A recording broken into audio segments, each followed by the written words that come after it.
Halo teman baik, gimana kabarnya nih hari ini? Semoga teman baik tetap damai, sehat, dan bahagia.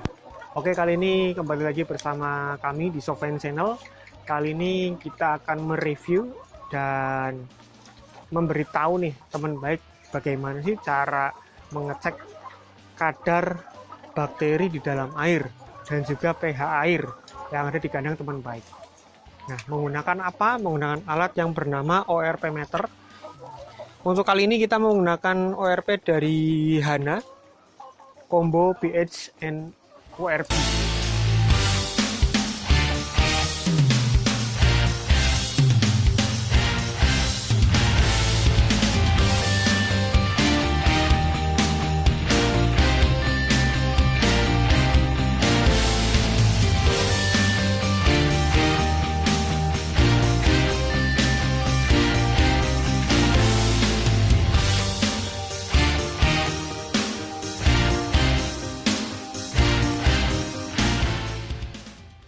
Jadi ini fungsinya untuk mengecek berapa sih pH di dalam air dan juga kadar bakteri yang ada di dalam air.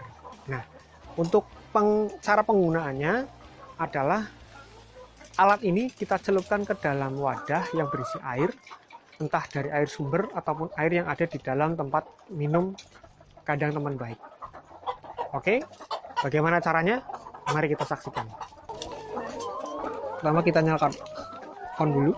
Nah, bisa dilihat ya, on, baterai masih 100%. Ini menunjukkan pH. Bisa dilihat di sini ada tulisan pH di pojok kanan atas. Nah, kemudian dari sini kita celupkan ke dalam tempat minum yang ada di kandang teman baik. Kita lihat, maka dia akan mulai membaca pH di dalam air tersebut. Nah, kita sedikit goyangkan supaya alat ini segera membaca pH di dalam tempat minum teman baik nih. Tempat minum ayam di kandang teman baik ya.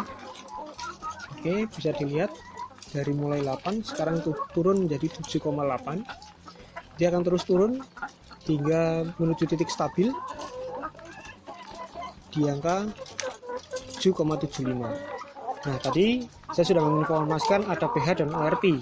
ORP tujuannya untuk mengetahui tentang berapa sih kadar bakteri di dalam tempat minum teman baik, kandang teman baik ya. Kita ganti mode. Nah, bisa dilihat ini adalah MV. MV itu artinya milivolt.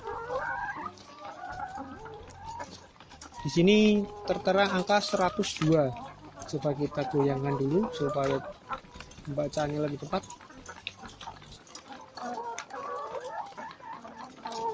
Nah, sekarang bisa lihat ya, angkanya di 103 mV.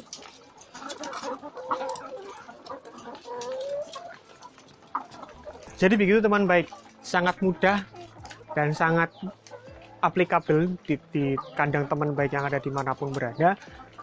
Jadi kita hanya perlu menyediakan wadah di mana air berada, kemudian kita masukkan alat ini ke dalam air tersebut.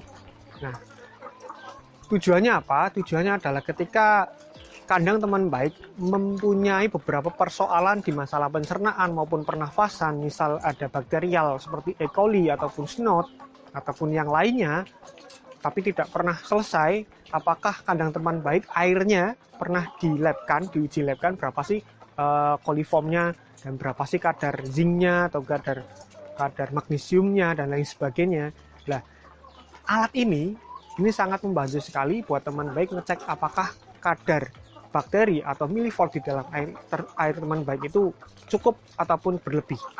Nah, range-nya air yang baik, kalau air minumnya tanpa treatment, ada treatment klorin ataupun treatment obat, vitamin ataupun vaksin, itu tanpa itu range-nya dari 150 hingga 250 mV.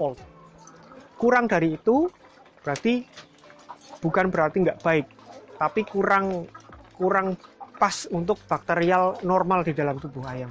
Kalau lebih dari itu, maka jumlah bakteri normal yang ada di dalam air tersebut terlalu banyak sehingga dapat mempengaruhi si ayam. Nah, kalau dengan treatment, misal treatment klorin ya, kita menggunakan treatment klorin, itu range-nya di 650 mV hingga 750 mV. Range-nya di antara itu. Jika terlalu sedikit, maka efek dari treatment klorin teman baik yang ada di dalam kandang kurang efektif. Kalau terlalu lebih treatment klorinnya, yang terjadi adalah ayam akan mudah terkena iritasi di dalam saluran minumnya. Nah, mungkin teman baik ketika bedah ayam di sininya ada merah-merah tapi nggak ada apa namanya cekrek dan sebagainya, mungkin bisa jadi treatment klorinnya terlalu tinggi. Nah, kemudian yang jadi pertanyaan adalah ketika kita ngecek di sumber air yang tanpa treatment itu sudah bagus, misal di 230. Kemudian kita cek di penampungan air dengan klorin sudah 670 misal seperti itu. Itu kan sudah angka yang baik. Tapi ketika kita cek di dalam nipple, kita coba cek, ternyata nilainya 350, berarti ada penurunan dari 670 ke 350. Nah, berarti ada persoalan di mana saluran pipa air yang dari treatment menuju ke pipa air minum yang ada di nipple itu ada sumbatan ataupun kotoran-kotoran. Hal tersebutlah yang kadang tidak kita ketahui di dalam kandang, karena yang namanya air berada di dalam pipa, kita nggak ngerti bagaimana wujudnya dan bagaimana dia bersinergi dengan hal-hal yang lain. Maka dari itu, supaya teman baik juga terkondisi ayamnya, terkondisi air minumnya tanpa harus menggunakan ini, saya sarankan untuk flushing setiap dan sebelum memberikan treatment apapun. Entah treatment vaksin, vitamin, ataupun obat, harus sering di flushing. Flushing dengan apa? Flushing menggunakan air biasa. Kita kucurin aja, kita buka pipanya, kucurin selama 10 menit.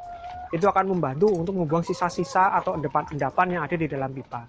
Tapi kalau teman baik mempunyai alat ini sangat membantu teman baik untuk mengecek berapa sih kadarnya bakteri yang ada di dalam tempat minum teman baik dan berapa sih pH-nya. Karena pH juga berpengaruh terhadap asam dan basa air yang nanti bisa berkontribusi terhadap apa yang kita treatmentkan di dalam air tersebut.